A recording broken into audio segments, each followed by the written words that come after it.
Warning, this podcast contains themes of extreme violence and murder. Subject matter may be offensive to some listeners. Discretion advised.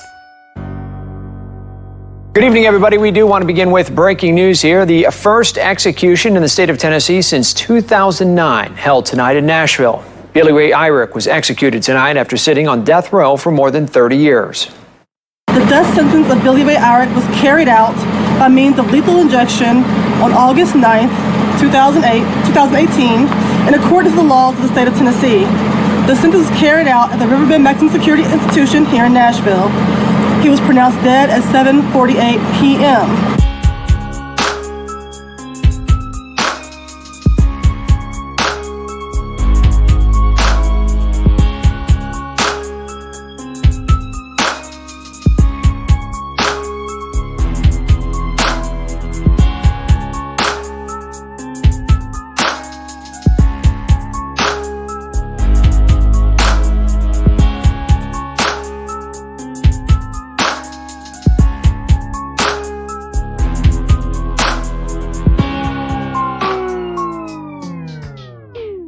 Welcome to another episode of Evil Transgression, your homicide headquarters here in podcasting.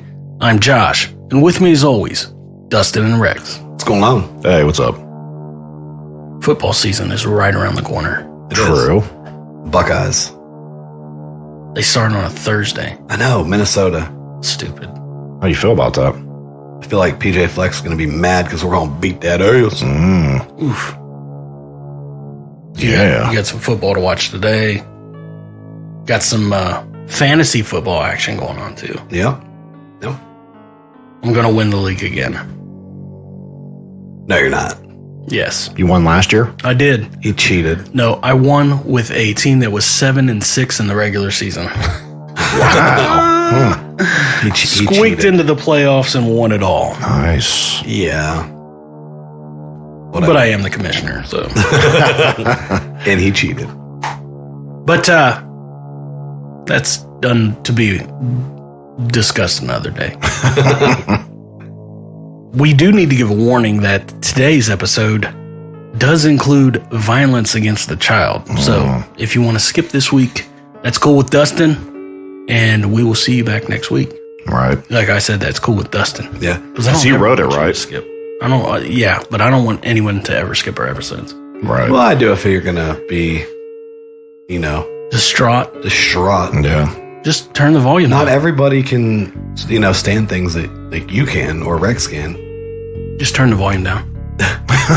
Just listen to us with the volume down. You're a mess. But we're going to discuss old Billy Ray. Billy Ray. Billy Ray? But we're not going to refer to him as Billy Ray. I think we should. We're not. Billy Ray. I bet he's precious. A name like Billy Ray, you have to be precious. Oh, yeah. Yeah, he's not precious. But you know who is? Billy Ray?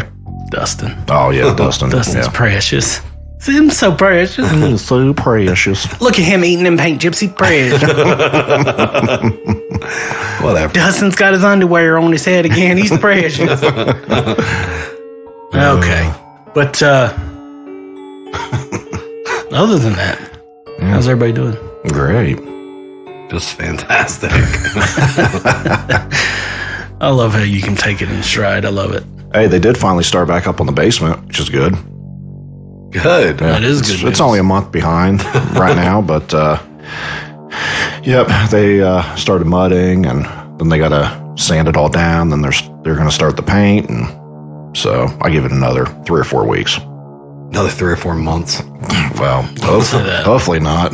We're tired of sitting on top of each other in this hot room, this hot box. So hot. Welcome to the hot box. Hey guys, It's hot. it's so hot. Y'all ready to talk about murder? Murder. Modell? Indeed I am, Dustin. I would love to. Yeah, Dustin. Let's do it. Let's hear your story today. Buckle up, Evil Mob, as we discuss William Ray Irick. William Irick was born August 26, 1958, in Knoxville, Tennessee. William was said to have been abused pretty bad as a child. A neighbor even recalls his dad beating him in the front yard with a piece of wood. What's up with these? Last week's episode, old Pedro got beat as a kid. Yeah. This guy's beat as a kid. I don't understand. And he was born in the 50s It's usually too, right? a pretty common theme when there's abuse of a child in the beginning. Oh, yeah. You usually don't turn out well. Right. So you think eventually as a society we would learn that. Don't beat our kids till they're older. Well, just don't beat them for no reason, That's especially with a piece of wood. Right. Don't get me wrong, you can spank a kid. Oh, yeah. I'm a firm believer in discipline, but I mean, I got my ass busted a lot as a kid. pretty sure your dad never beat you in your front yard with a piece. No, and it was, well, that's the thing. It was definitely nothing like that. But, I mean, if I mouthed off or something, I got a hand across the face. You probably deserved it. Oh, I did. Yeah. My favorite was they'd put me in the corner if I'd mouth off and put Tabasco sauce on my tongue. Jeez, that is child abuse. Then they realized I liked it, so they switched to liquid soap. Can I get some chicken for my Tabasco sauce, please? They switched it to what? To like liquid soap. Jesus. And It's like then a- you got a liking for liquid soap. I'm like, But that's like pretty good. A Christmas Story with Ralphie. They put the bar of soap yeah. in his mouth. Oh, and he goes blind. Ralphie. That one too. That happened Forgive a couple us. Okay. So William was evaluated for mental problems at the ripe age of 6 years old when his principal called for a psychological exam. 6 years old. times. That's crazy. I have a 6-year-old. Yeah. And I couldn't imagine. You worried about her psychological behavior? Not at all. No. No. No, but when you're 6 and your principal says, hey, Oh, yeah. something's not right, that's not a good Yeah, sign. you're talking what, first grade? Yeah. Yeah. First grade. After the exam is when they found out that William had extreme behavioral problems. The social worker that did the exam of William said he had told her stories of being tied up and beaten by his parents. That's child abuse. Oh yeah. You get tied up and beat? Yeah. That's Yeah. not a normal, Spanking? it's Yeah. not normal discipline. No, it's not.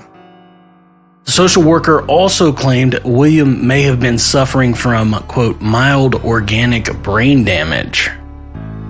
Also not good. Well, I mean, when you're getting beat with 2x4s at 6 years old. Right. Tied up and beat. Yeah. William was sent to an institution to help with his behavior, but that failed. He was later sent to an orphanage for emotionally disturbed children. I can imagine being emotionally disturbed if those things are going on in your life at a young age. Oh, and I'm sure since the day he was born, it was probably going on. Yeah. You know? Right. Finally, when William was 13, he was allowed to go back and visit his parents on an arranged visit. That did not go well. I didn't think it would. William ended up hitting the TV with an axe. He destroyed their flower beds and even cut his sister's pajamas off her with a razor blade. What? I would say he has some baggage. Yeah. I would be saying, hey, he's not coming back for any more visits. They created that monster. Yeah. though. Yeah, they That's did. true. Hit my TV with the axe, though. And the game's getting ready to come on? You know, it's one of them fatback TVs, too. Ooh, them heavy ones. Yep. Yeah. The That old, shit boob just tubes. exploded. In 1983, when William was 25 years old, he was working as a dishwasher at a truck stop in Knoxville. There, he met Kenny Jeffers, who was a mechanic. The two became such good friends that Kenny even introduced William to his wife, Kathy, and would later introduce him to his 7 children.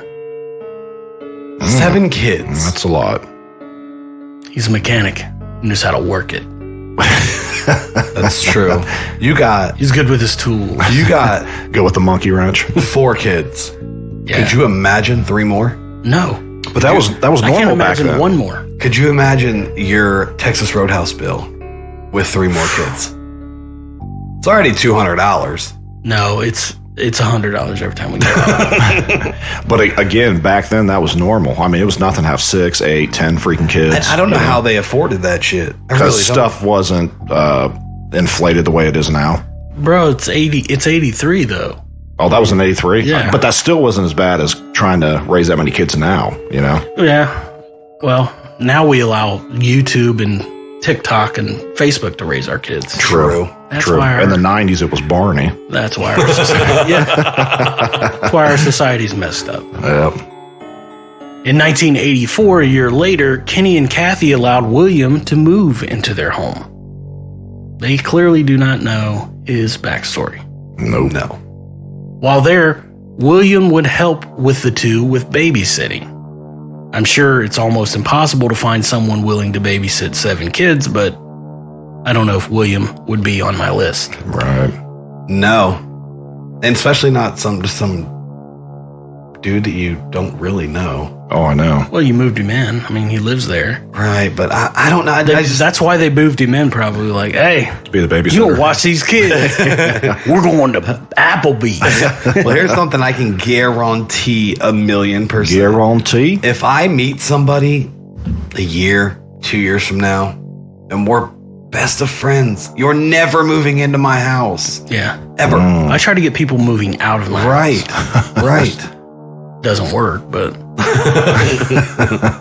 In 1985, while William was babysitting the children, the house caught fire, and William even saved 2 of the children from the home. After losing everything in the fire, the Jeffers needed to find a new place to live. But that would be difficult trying to find a house big enough for such a large family. So Kenny and Kathy rented a house that was big enough for Kathy and the children, while Kenny and William moved in with Kenny's parents. Again, this seems a bit odd. Yeah. So many Doesn't it? Why not just be like, hey, William, you're not coming. You're on your own there, buddy. Yeah. Instead, he's like, Don't come share a bed with me. best bros for life. Step brothers, they got bunk beds at Kenny's parents. So much room for activity. Classic. On April 15th, 1985, William and Kathy got into an argument, and Kathy kicked William out of her house.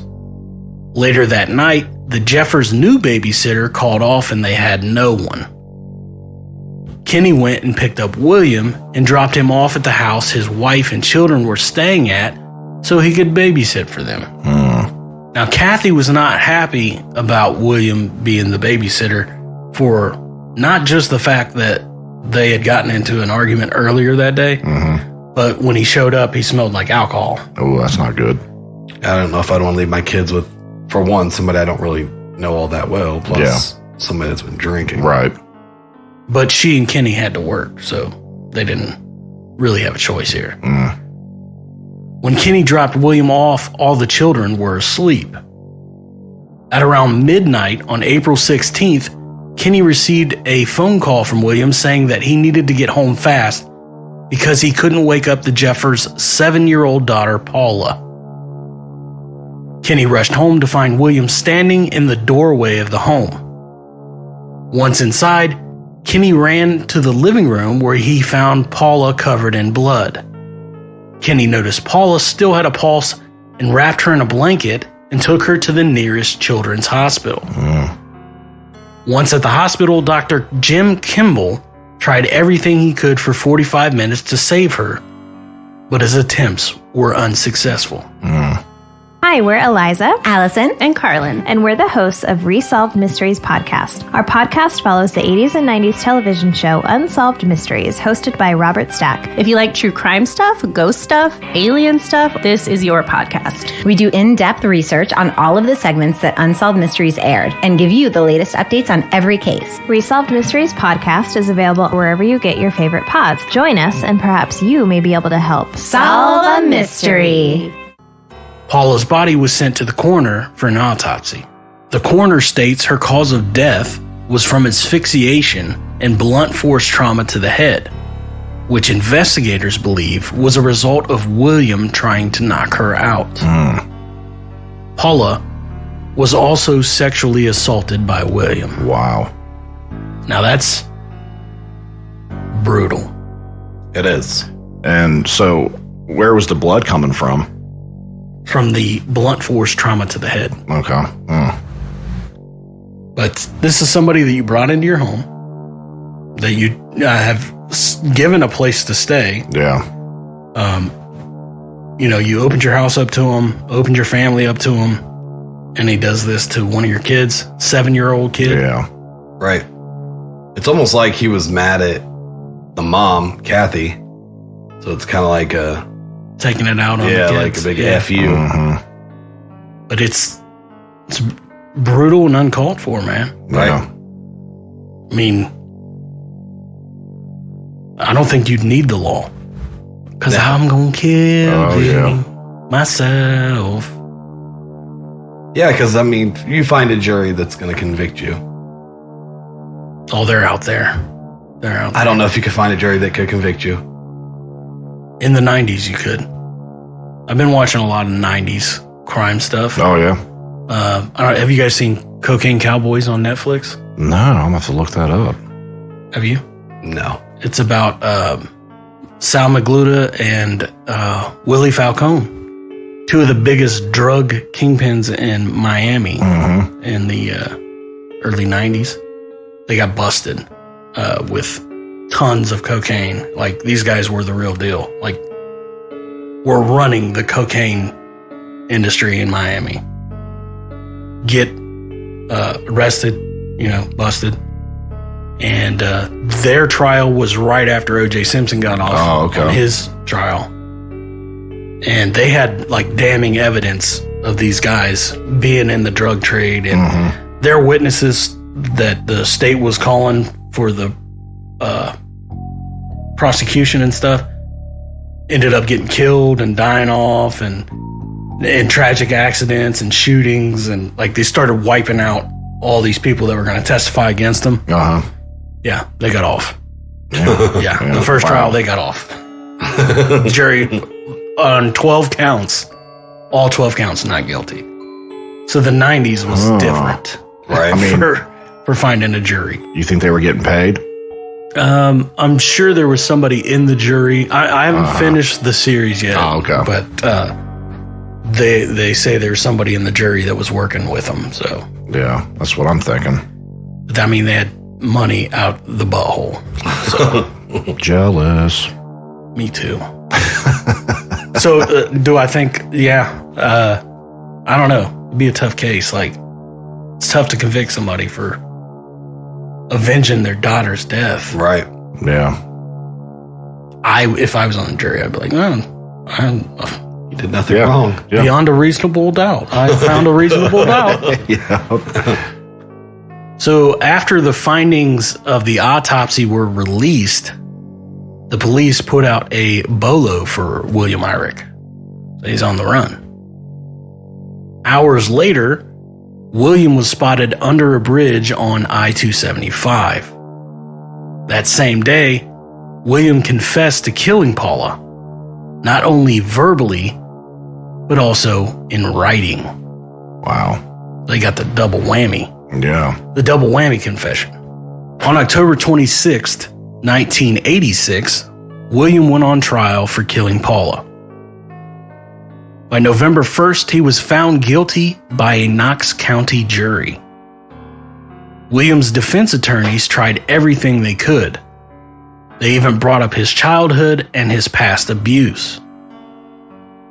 On December 3rd, the same jury sentenced William to death. Nice.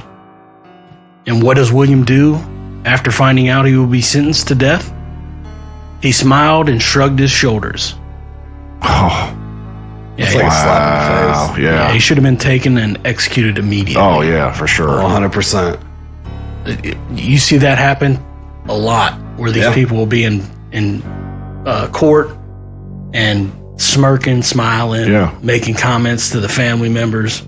It should be instant right there. Like the bailiff should pull his gun, like, pow, pow. Yep. Just take care of it. We just finished it all off. No one's got to worry about nothing anymore. Yep. And that's a lot cheaper than housing them. Well, yeah. Yeah. I mean, with the price of ammo now, though. Still cheaper. On August 9th, 2018, the United States Supreme Court refused to grant a stay of execution for William on the grounds of his mental health. Later that day, at the Riverbend Maximum Security Institution, William Irick was executed by lethal injection. Nice. So sad. So sad. He was the first inmate executed since 2009. Ooh, he got the ball rolling again. Yeah. See, I didn't really discuss Paula much because I wanted to save it till the end. But after reading multiple articles about her, she really did have a heart of gold. She was said to have been very trusting of others and just a very positive kid. Her mother, Kathy, said she was told she couldn't just hold random people's hands, and Paula's response was, "Why, Mommy? Jesus loves everybody. Why can't I?" Oh, wow. That's a touching little quote there, right. You know? It is. But that, ladies and gentlemen, is the story of the sick and twisted William Irick. Yeah, it's terrible. Billy Ray Irick. Yeah, I don't even know what to say. Yeah, me neither. Just think, though, for a minute on that quote of her. "Why, Mommy? Jesus loves everybody. Why can't I?" A 7-year-old innocent girl Yeah. is brutally murdered and raped by this dude. And our answer to that was, we're going to put a needle in your vein. Right. Don't get me wrong. It does the job. Lethal injection does the job. But he took the easy way out there. Right. Should have been like, that's tragic. And we are going to execute you. And the way we're going to do it is we're going to give Mommy and Daddy pieces of wood from your childhood home. Yeah. That is co-signed by your daddy. For them to beat you to death with. That's how it needs to be done. That might even be too easy.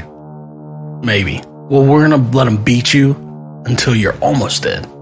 Then we're going to let you heal. Then we're going to do it again. Then they could stab him 22 times, rip out his heart, and take a bite. Yeah, a little Pedro Filo. Yeah.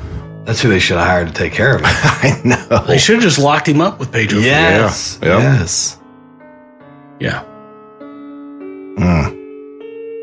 Which reminds me of something that we didn't discuss in Pedro Filo's episode. Oh, yeah? What's that? He was arrested one time in the back of a cop car with a convicted rapist. They were in the same car, like transporting him. He killed that guy. Wow. Yeah. That's why Pedro Filo should have been put in jail with this guy. Oh, yeah. I'd put him in jail with Pedro Filo and Robert Monsley. The two vengeance killers. Yep. And makes Silverstein be the guard. Yeah. Oh, there you go. You'd have to bring him back from the dead, though. That's true. R.I.P. Thomas. I know. Ride your...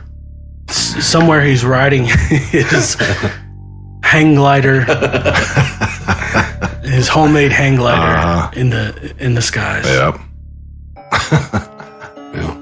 Made out of mailbags and weed eater engines. Everybody's like, what are they talking about? You need to go back and listen to the Thomas Silverstein episode. Episode 2, I believe it is.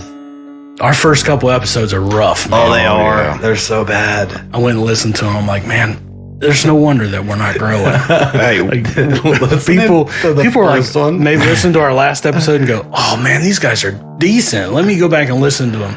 I'll start at the beginning, and they listen to like one episode and they turn it off. Like, oh, for sure. Because the very first episode, when it starts, Josh is like, welcome. Sound like a game show. Yeah. Welcome to another episode. And then they're asking me questions. I don't even have a mic at that point. So yeah, it was rough. Yeah, good stuff. But that's where you can learn about Thomas Silverstein. Yep. And Robert Monsley is one of our older episodes as well. Pedro Filo was last week's. Yep. So, Rex, you're up. I am. Let's see here. I guess go to our Facebook page, give us a like. Any comments, questions, ideas, you can email us at eviltransgression@gmail.com. You can also find that link where, Dustin? At eviltransgression.com. That is our website we have. And you can check out all the links and, Patreon, all that good stuff. Go leave us reviews. You know, go to Podbean, Castbox. I don't think you can't delete them on Stitcher. But you can go to Apple. Apple sucks, but I'm back to that again. Yeah, I can tell. I don't like Apple, so because they won't respond to you. That and a few other reasons. But you can also go to Amazon Music and leave reviews and stuff. So oh yeah, just go on there. Yeah. Check it out. You can find us pretty much anywhere. Every I had somebody ask me the other day, "Hey, where can I listen to your show at?" I said, "Where can't you? Where can't you listen to our show?" You can find it on Facebook, YouTube, Spotify, Castbox, eviltransgression.com. Yeah. Just get them all and then download the episodes for each app. Yeah. Then leave us a review. Do that. Yeah. I think that's illegal, but me personally, I am a Stitcher person. I use Stitcher. You will never catch me listening to an episode on Apple because I don't like Apple. Man, I used to use Castbox a lot, but they're something's up with their server. Every once in a while, it'll just pause. It won't work. But Stitcher's my go-to. So you guys are probably different. I don't know what you listen on. I've never listened to a single episode of anything. Yes, you have. No. Really? Yeah, I don't podcast. Shut up. I don't believe in it. What do you use? I've used pretty much all of them. Like, I think Stitcher's one of my ones that I go to a lot. Yeah. I know what yours is, Rex. Apple. What? Yes. Apple. Apple. I listen to it on Podbean quite a bit too. Because that's our OG. You can actually go to Apple. If you go to the Apple App Store and you download it or whatever, it's actually, you spell it S-H-I-T. That's how you find Apple. I don't think that's how you spell S-H-I-T? Yes. Shit. Because they are shit. What the hell? I don't think that's how you spell Apple. No. Close. You should have stayed in school. Whatever. Go to our Threadless store. Get yourself some Evil Transgression gear. Do it. Go ahead and snap yourself a selfie wearing our gear. Snap. And go ahead and email that baby to us. And you will find yourself featured on eviltransgression.com in the Evil Mob section. Yes. The faces of the Evil Mob. On the website. And on September 30th, Josh will be modeling our new Evil Transgression lingerie. So there will be pictures. Oh, man. Did that come in? It's coming in. Oh, okay. Josh is all smiling now. So is Dustin, because he's going to take the pictures. Heck yeah. Guess what I won't be modeling? What's that? Hats. Shut up. Enough with that. The more you bother me about the hats, the more I don't want to do it. Another week goes by. That's Pedro Mr. Philo doesn't have a hat. That's Mr. PR for you. Hey, bet I won't send him one. I bet. Go ahead, and then he'll listen to the episode and he'll have your return address. All right. All right, enough of this nonsense. Enough of it. Let's get out of here. So until next time. See ya. See ya. Peace.